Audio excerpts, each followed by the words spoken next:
முடியாது, வராது, தெரியாதுன்ற வார்த்தையை கேட்டு கேட்டு வளர்ந்துட்டேன் நானு.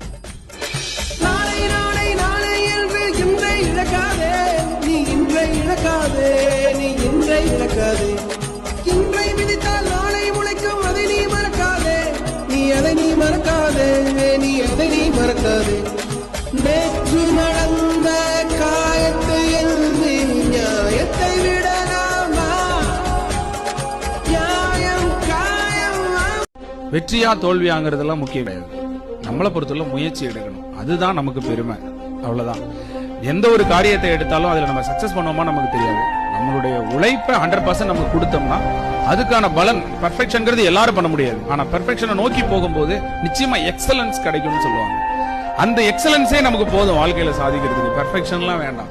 வெல்லும் வரைக்கும் குதிரை மாதிரி ஓடு, வென்று விட்டால் குதிரை விட வேகமா ஓடு. அப்பதான் வெற்றியை தக்க வைக்க முடியும்.